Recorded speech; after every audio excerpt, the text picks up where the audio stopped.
សួស្តីអ្នកទាំងអស់គ្នាថ្ងៃនេះខ្ញុំនឹងបង្ហាញពី comment សម្រាប់ hardware ហើយ system control ចំពោះ comment control ចឹងដំបូងឡើងខ្ញុំនឹងបង្ហាញអំពីការឆែករបស់ CPU ការ comment ឆែក CPU យើងដាក់ ls CPU ចឹងវានឹងបង្ហាញយើងមកយើងប្រើនៅក្នុងរបស់ខ្ញុំប្រើចំពោះ system 32ហើយយើងមាន CPU មួយហើយ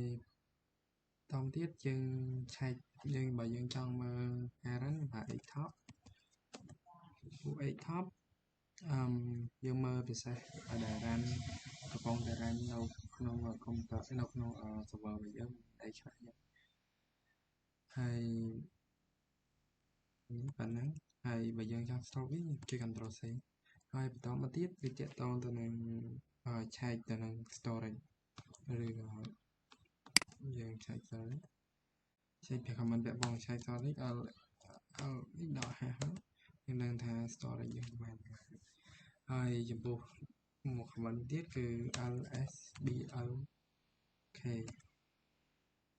ចំពោះ lsblk គឺជា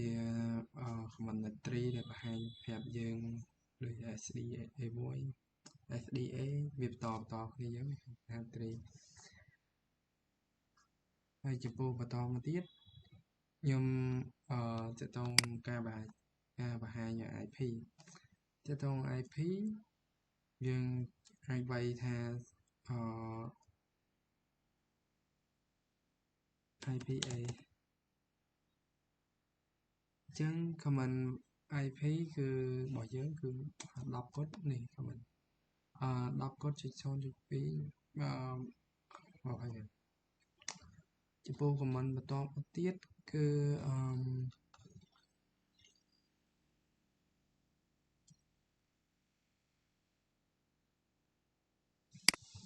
ចឹងបើសិនជាយើងឃើញ process ចឹងហើយយើងចង់ kill ណាមួយយើងប្រើ top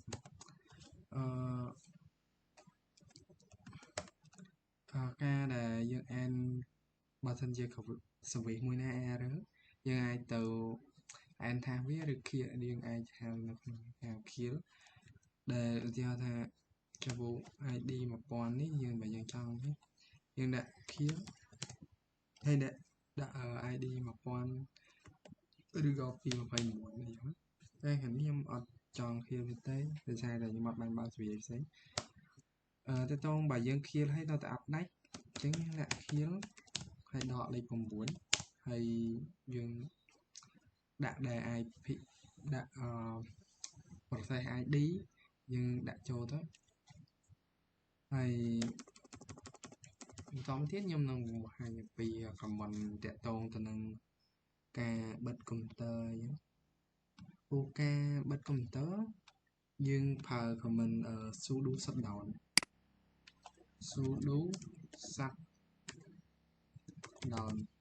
បើយើងចង់ shutdown យើងគ្រាន់តែដាក់ shutdown ហើយបើយើងចង់ shutdown ទៀតនេះដាក់ shutdown now អញ្ចឹងវាចង់ដាក់1ម៉ោងដកហាស់ហើយបូក1ហើយយើងចំពោះ comment បន្តទៀតគឺ restart ពួក comment restart យើងធ្វើដូចគ្នា sudo restart អញ្ចឹងធម្មតាហើយបន្តទៀតយើងមើល system comment យើងមាន power off មាននេះពិសេសហើយចំពោះ system edit ចំពោះ time edit comment ចំពោះ comment add alert យើងប្រើដើម្បីdeclare variable អញ្ចឹងដូចនៅក្នុង code អញ្ចឹងកន្លែងនេះតាក់ទងអានេះយើងតាំងដូចថាតាំងអ្វីមួយដើម្បីឲ្យទៅ process ខាងហ្នឹងទីហោតាំងខ្ញុំវាយ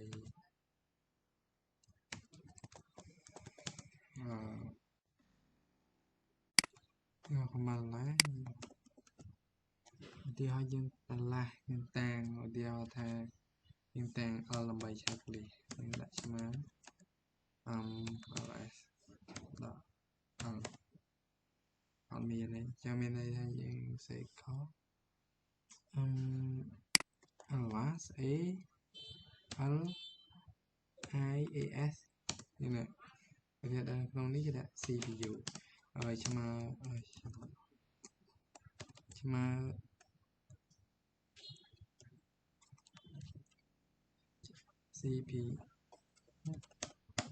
CPU ស្មើយើងប្រើចុច2នេះយើងដាក់ថា ls CPU ចឹងយើងចង់ឆែកទៅក្នុង CPU បើយើងឆែកនៅ CPU យើងគ្រាន់តែដាក់CPU ចឹង CPU គឺជា comment មួយដែលបង្ហាញថាយើងតាំងឲ្យទៅក្នុង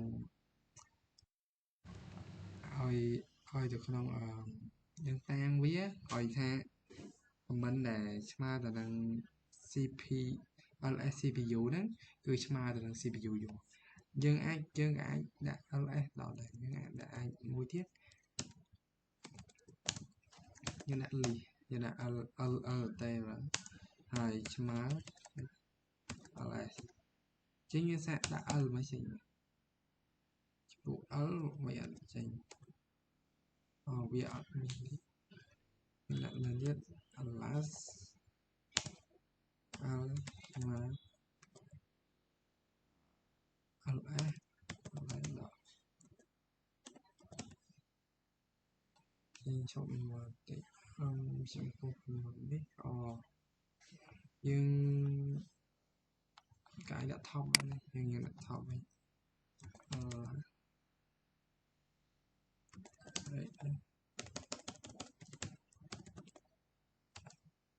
ដាក់ T មួយក៏បានយើងដាក់ទៅ top ឬក៏ 8 top last 8 top អត់ដាក់ទីស្មើnot founded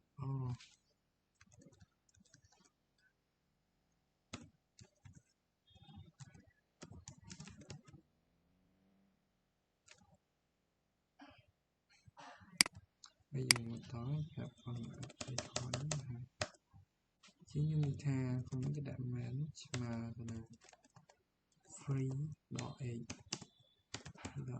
ជាងយើងដាក់ man man ទៅហើយបន្តមកទៀតចូលដល់ command ទៀតចំពោះ command បន្តទៀតយើងស្វែងរកពី command ហើយចំពោះ man page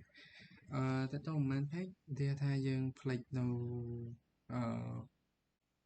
ដូចជាថាផ្លេចនៅ ls ចឹងថាផ្លេចយើងផ្លេចតែ ls ខ្ញុំធ្វើអីគេហ្នឹង ls ចឹងវានឹងបង្ហាញឲ្យយើងថា ls មាន option អីគេហើយបន្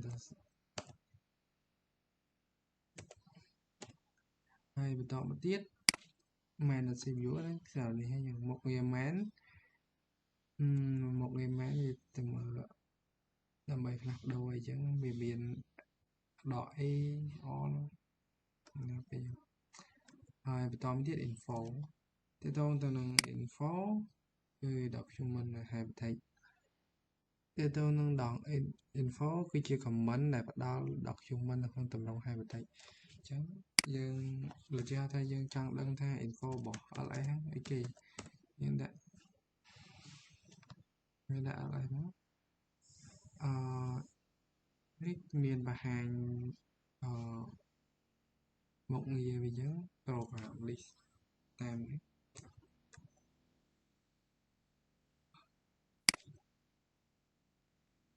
ចំពោះ command តទៀតគឺ command តទៅនឹងការ command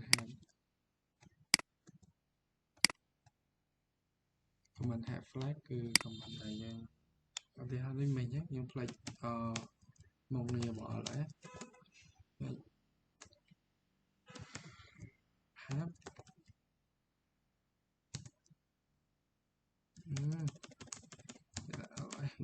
have ដាក់ have នេះយើងជំនួយសម្រាប់ command each command ls ដក have យើងដឹង command ហ្នឹងប្រើធ្វើអីយើងសាកវាយcp ដក have ចឹងវាបង្ហាញនឹងការ CPU បាទធ្វើអី cp យើងធ្វើអីហើយបន្តមកទៀត